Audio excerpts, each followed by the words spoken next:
काही जागेच्या लीगल ह्याचे काही प्रश्न होते ते मी या वर्ष 2-3 वर्षात खूप साऱ्या बैठक घेऊन जवळपास सोडवलेले आहेत. माझी आपल्याला विनंती, मागच्या एका अधिवेशनामध्ये महसूल मंत्र्यांनी आश्वासित केलं होतं त्यावरती बैठक घेऊ, कारण सध्या आम्हाला असं कानावर येतं की राहुरी शहरापासून लांब 3-4 किलोमीटरवरती नवीन जागा बघायचं काम चालू आहे. शहरात राहणारा गोरगरीब वर्ग आहे, शहरातून नॅशनल हायवे जातो, त्यामुळे ते शहरात होणं गरजेचं आहे.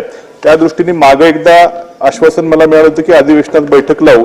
बैठक काय लागली गेली नाही. माझी आपल्याला विनंती की या अधिवेशनात तरी त्या संदर्भात आपण एक जर बैठक लावली तर मोठ्या लोकसंख्येचा एक गंभीर प्रश्न मार्गी लागण्यास मदत होईल. राहुरीच्या बाबतीत बाहेर जागा कुठेतरी बघा 2-4 किलोमीटरवरती शहरापासून लांब अशा पद्धतीचा कुठलाही आदेश निर्गमित केलेले नाहीत. तरी सुद्धा आपण जे म्हटलेलं आहे की जे स्लम एरिया असेल किंवा शहरातला जो आहे तो रुग्णालय हे शहरातच असलं पाहिजे आणि त्या ठिकाणी जर जागा उपलब्ध नसेल आणि आपण जर उपलब्ध करून देण्यासाठी प्रयत्न करणार असाल, वेळ असेल तुम्हाला तर आज 6 पर्यंत तुम्ही कधी आपण आज बसू, नसेल तर उद्या आपण त्याची बैठक लावू.